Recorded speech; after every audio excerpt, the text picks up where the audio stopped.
Hey guys, Andy from Backbone Adventures in Estes Park, Colorado, ATV and Jeep rental company. So today I'm going to go over steering components and death wobble in particular. If you're a Jeep owner or any four-wheel drive and you're actually on the trails quite often in difficult terrain, you've probably had death wobble in your vehicle.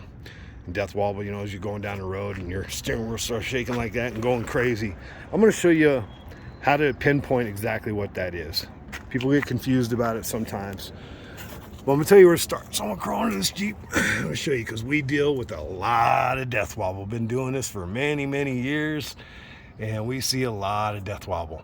I'm gonna tell you where it starts. So right here is your track bar. Goes along, comes down here, connects over here. You see where that bolt is right there, that's where it connects. So what you do is you get inside the vehicle. You have somebody get in, you start it up, and you have somebody take that steering wheel and just go back and forth like that. And just keep doing it. Keep doing it. You crawl into the front like I am right here and look at it. Those tires are just moving back and forth just a little bit.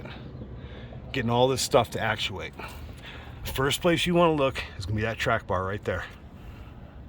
And you start to see a little bit of movement between this track bar here and the bracket. And you got a bad bushing. And the track bar is going to need to be replaced. You look at this end, and you look at that end there. That's going to be your first, that's always the first thing to go is going to be the track bar. At least in a Jeep, that's mainly the first thing that's going to go. So if you have really, really bad death wobble, you might have multiple things happening here. But that's the first place you want to look. That's probably going to be your culprit right off the bat. And just a little bit of movement can cause that shimmy or death wobble. Another thing to check is your pitman arm bolt here. Right here. You want to make sure that's tight. If that's loose, that can cause some issues as well. So always make sure that that's cinched up nice and tight. Now after you've looked at your track bar, basically when that person is doing that steering wheel like that, you're looking at your track bar here, your track bar over here. You're looking at your tie rod here, which goes all the way across. And you look over here where it connects. At this joint right here.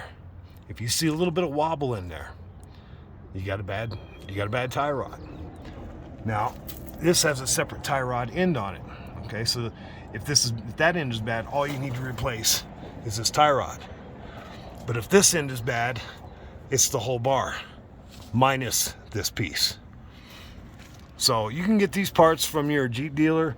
You can get them from extremeterrain.com. You can get them from quadratech.com. They have aftermarket, they have OEM. I like OEM. It just holds up. It holds up longer. Just about every one of the Jeeps I have over there behind that other Rubicon all have rock jocks on them, and they do not hold up as long as the OEM, unfortunately. I wish they would, but they don't. So that's your next place to look. Look at your tie rod ends. But usually the second thing that goes bad after the track bar is going to be your drag link. This is your drag link here. Comes off of your pitman arm, and this is a drag link end, so it's separate from the bar. And then your drag link bar with this end here, so you want to look at this as well. If there's any movement here, you got to replace your drag link. If there's any movement here, you got to replace this drag link end. So you're just looking for that little bit of wobble. You can also put your hand on it and feel when it's got a bit of a miss in it, like it's just a little bit loose in there. And a little bit can cause a lot of death wobble, especially when you have multiple parts going bad. So first, track bar, main culprit. Second, drag link end, drag link bar. Third is going to be your tie rod. That's usually the third thing to go bad. I suggest if you have wobble in anything, replace it all. That's what we do. The only exception is if it's the track bar and that's our first culprit and that's all we see, we'll replace that track bar.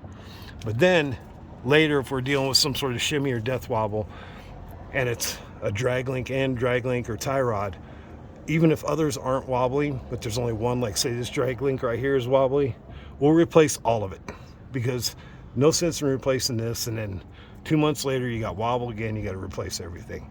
Now, so let's just recap.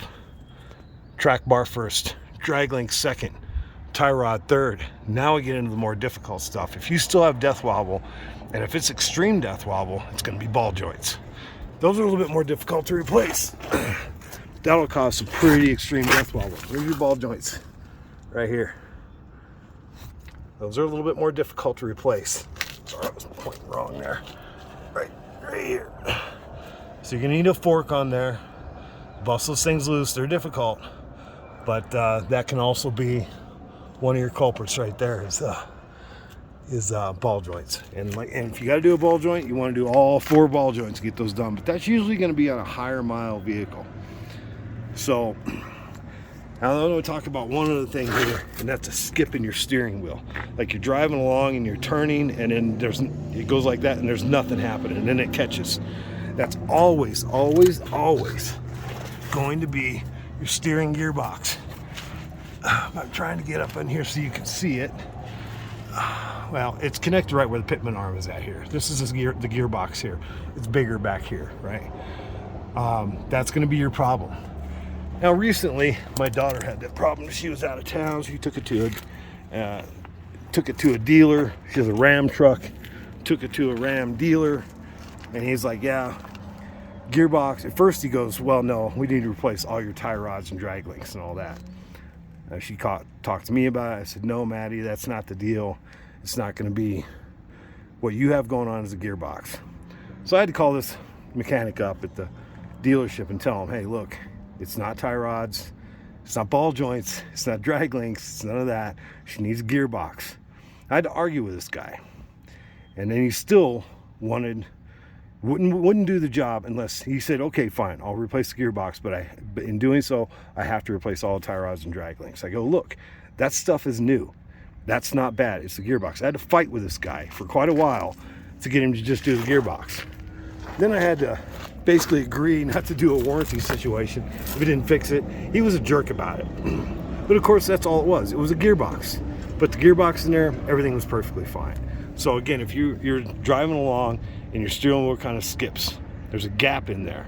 That's a gearbox. Every single time, it's going to have nothing to do with this here. Now, yeah, if you had a tie rod, like say this drag link end was completely screwed up, I mean, just shit canned this way from Sunday, and you go to turn your wheel, you might have a minor skip in it, but it's going to be minor, like barely even noticeable. But you're going to have some pretty serious death wall before you even start noticing little shit like that. So anyway, I hope that information helps. I know this is a battle a lot of people deal with, and they just take it to mechanic, and mechanic starts replacing all kinds of shit that maybe doesn't need to be replaced. And this is easy for you to figure out yourself just by crawling underneath the Jeep, like I said, and have somebody do that steering wheel back and forth, and you can plainly see what's wiggling, what's not quite tight, and just focus on that part if you want. Or you can say, "Okay, well, I got a drag link bad. Let me just replace the drag link and the tie rods, and you're all good to go." But if everything's tight and you got death wobble, you got a ball joint problem. And that'll probably be some pretty severe death wobble, like I said. So anyway, hope that information helps. And if you have any questions, comments, put them down below. Hopefully I didn't forget anything. Normally when I do a video, I do forget something. But yeah, you guys have a good day.